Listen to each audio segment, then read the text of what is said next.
What etiquettes should you know about before you go highlining on a line that's already rigged? There is a culture and some spoken and unspoken rules in the highlining community, and if you're new, this will really help you understand what those are so you keep friends. This is the 5th video of 7 videos in our Highlining 101 course, which is corresponding to a textbook on slackline.com, where you can watch all 7 of these videos and learn how to use a highline that's already rigged A to Z. We literally covered everything. So this is my new studio and my new lab, and you're gonna see my old studio and my old house in these videos because we kind of filmed these over time with a bunch of people. It was a ton of work. So instead of this being a bunch of tiny videos that are unlisted on another channel, we compiled them together and put them on the main channel, so if people type in how to highline, they'll be able to find it. If you already know how to highline, please quickly scan through the material so you know that you like it, and then please share it with people who are new so they're more prepared and have more etiquette when they get on your line the first time. We really don't want people to just kind of show up blind to highlighting without doing a little preparation or at least understanding what's involved. If you're new, we hope this makes your journey a lot easier than ours was when we tried to learn.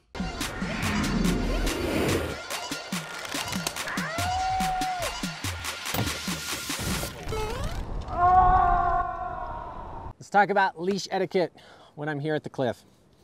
I'm done highlining and I'm getting off. You don't want to just lay the leash down. And even worse, you don't want to just let it hang there. Like this, that's really bad. You can get chewed out by whoever you're highlighting with because it can slide to the middle and then somebody has to go get it. So what you do is sometimes if your next person is going to be right there, I have a little carabiner here. You just clip that half figure 8, won't slide off. But if you're walking away, no one's around for a while, I'm just going to stick it through something that looks solid and basically trace the figure 8 again. And it's really important to not mess with this. If you're going to borrow this leash to take it off to go use it on that highline over there, and you're gonna, when you're done, be nice and put it back over here, you don't want to just half-ass tie this. This has happened many times, especially at festivals, where leashes are jumping back and forth, and this is half tied, and somebody doesn't check it and they highline on it, they could die. This is super serious. If you're gonna put the rope on the leash, put it on the leash and put it on correctly. You don't want to leave it half done or incorrect, or just loop it through there with the girth hitch so it's super obvious it's not done. Don't even put it on the damn rings. Just clip it to here, and if you have to, use tape to hold it here. Don't put the leash on these rings unless you tie the knot correctly, or people will die. Leash etiquettes. Please respect the project or festival that you go to. It takes a lot of time and money, time learning, but also time in planning a project. And there's usually a team leader or 2 people that are doing all the coordinating, and you don't want to come in and be another cook in the kitchen. If I go with somebody who has planned a trip, I ask, how can I help? Because I know how much work it takes to set a project up. You want to understand how much time and energy that takes, and how much time that takes for just them to communicate with you and coordinate when and where you're supposed to be, so you really respect your role as either just joining or especially as a new person. Now, I don't think you need to kiss anybody's ass in order to go on a trip with them, but you definitely don't want to be entitled. Festivals. Don't act like a consumer, even if you are paying for a ticket. You realize that nobody makes money running festivals. Dan Walsh and myself and Jerry Mashesky and like 20 other people are coordinating GGBY each year. And we put a lot of time and effort into that. And people come with a consumer mindset who have paid for a ticket, who are not volunteering, and expect, and you should expect, a certain level of quality or things to be rigged at a certain time or whatever. However, you don't want to act entitled, because it's all just a bunch of people trying to work together to put together a festival or a project. So when I go do a big project in Yosemite and you were to come with me, if you respect the fact that I've put together a complicated trip and I've taken the time to coordinate with you to come, That is why it's nice that you contribute. You don't have to kiss anybody's ass, but you do need to make sure you understand and give a little wiggle room if somebody's stressed, and make sure you help as much as possible. So just understand everything it takes in order to go on a trip so you are the most helpful that you can be. Please be conscious of your surroundings and the conduct that you have depending where you're at. This mostly applies to areas that have a lot of people, because if you're by yourself, none of this actually applies at all. But if you have drawn a large crowd and people are watching and you're in a public area, please don't highline naked. Do drugs in front of a bunch of people or in front of children, and yell, scream, and curse loudly while you are trying to fight to stay on the line. Everybody already knows you're out there. You don't need to draw more attention to yourself. And if you're at a Highline festival or in front of a group of people, please don't play your music loudly in your pocket. They've invented earplugs, and you should use them so you don't disrupt the area around you if they are sharing that space with other people. So just please be conscious of your conduct when you are highlining. Be sure to give back when you go highlining with people. You don't want to be a mooch, and everybody needs to bring something to the table. Now, you don't have to feel like you need to bring gear or help rig if you're new. That's not what we're asking. It's actually helpful if you don't help sometimes. But you can bring extra food, yummy food, water, depending on if it's hot out and people don't want to carry it, spliffs, if people are into that, music, stoke, good conversation, but back massages, anything that helps contribute. Carrying stuff, carrying more stuff than is your equal weight in the group is also very, very nice. Well, at least when you go with me, I really appreciate that. But you want to make sure that you are giving back and taking photos and giving people their photos if you're a photo person. And of course, once you do have your gear and you do know how to rig, it'd be nice if you help set up another line. A lot of areas have more than one line that can be rigged, or you can help de-rig. You just definitely don't want to show up empty-handed, not helping, not contributing, showing up after things are rigged, leaving before things are de-rigged. No one will like you very much if you do that often enough. So make sure you give back. Please leave no trace. L&T. Please leave areas better than you found them. For example, please don't drop things from a highline. Use hat leashes if you need to. Make sure you don't have things in your pocket that can fall out. If you're taping a line or untaping a line or fixing tapes and you have tape in your hand, please find a way to stick in your pocket, in your pants, or down your shirt, anything so you don't lose that piece of tape and that you put in your backpack when you get back so you can dispose of it properly. Please don't take glass bottles, because if they break, it's pretty much impossible to clean up everything and people walk around barefoot where we are highlining. And not only take out your trash, but please take out other people's trash. When we hiked down from Upper Yosemite Falls one time, we collected as much garbage as we could, and you can see here that we completely filled up this tarp with trash from other people's trash that we got off the trail. So it leaves a better impact.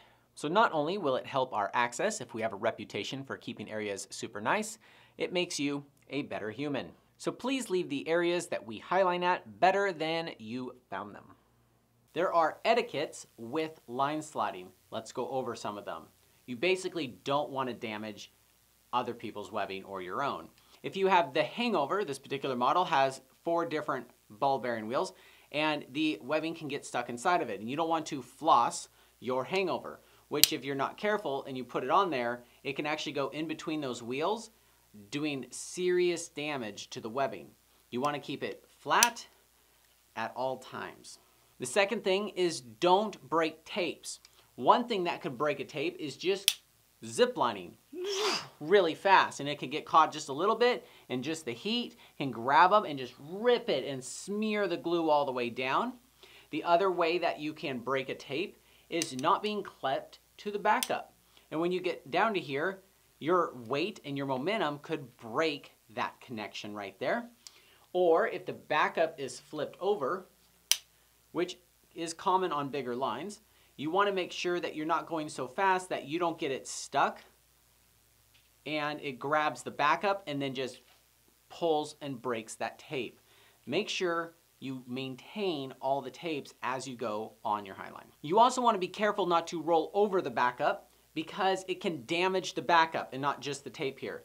If you're sliding and this is just fine on the main and you get to the backup, it can catch, it can floss, it can pull it, it can do a lot of damage to the thing. Sometimes you just have to lift your weight off of it and move past it. You want to take care with everything on the line. This is not zip lining, even though people who don't know what you're doing when you're setting it up think you're setting up a zip line.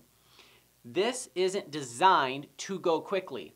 Now, it's not just about breaking tapes, but even on steep lines, when you could go fast, if you're not careful, you never want to go quickly, because if you go fast, you're going to heat stuff up and damage webbing. And when you stop, you have a really hot roller sitting on nylon or polyester. This isn't a steel cable, and that's how zip lines are made, because they can handle the heat. This can't. And probably the most common mistake when line sliding, because you can't exactly tell you're doing this, is to stay straight. If your belay loop is turning it, it's all dependent on body position. Sometimes you have to sit like this, sometimes you have to sit like this, depending on how your hangover is connected to you. If your hangover isn't perfectly straight, but it's tilted, and it's just rubbing on the edges right there, you're going to damage all the edges going all the way down, and it fuzzies it up and limits the life of people's webbing. Make sure you clip both the main and the backup. You keep it flat. You keep it from twisting. Don't ruin people's backups or their tapes or anything like that. Be very careful when you slide across a Highline. Safety first, because right there is the cliff edge. Now let's talk about etiquette when you're near the cliff. Treat people's gear as if it was your own. Now, of course, we do walk on webbing. That's the whole point of the sport. But you don't want to walk on people's webbing or all this excess webbing here on the rock, because that abrasion is not good for your webbing. And if it is out or something, be kind and tuck it underneath. Now, if I'm done highlining and I untie, don't just drop your leash and let it hang off the cliff edge. Even if somebody's just about to tie in themselves, you could hand it to them, but of course they do need to be tied in.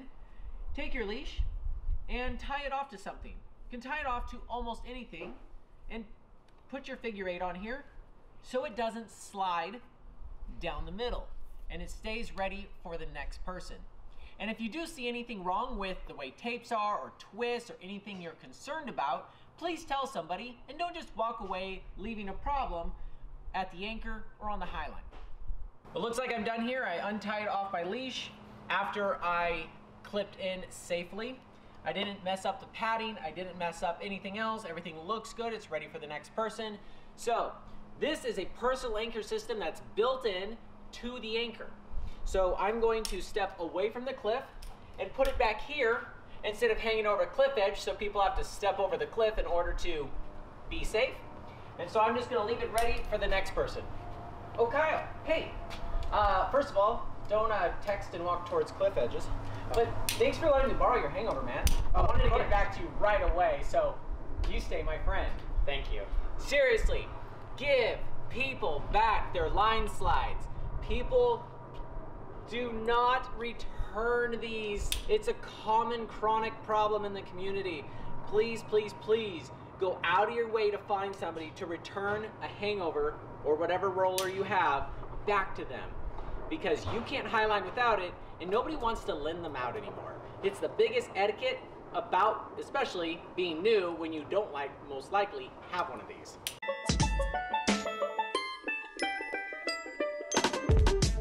Hey, thanks for watching, but please do not be an idiot and go highlining your first time without going with someone who knows what they're doing.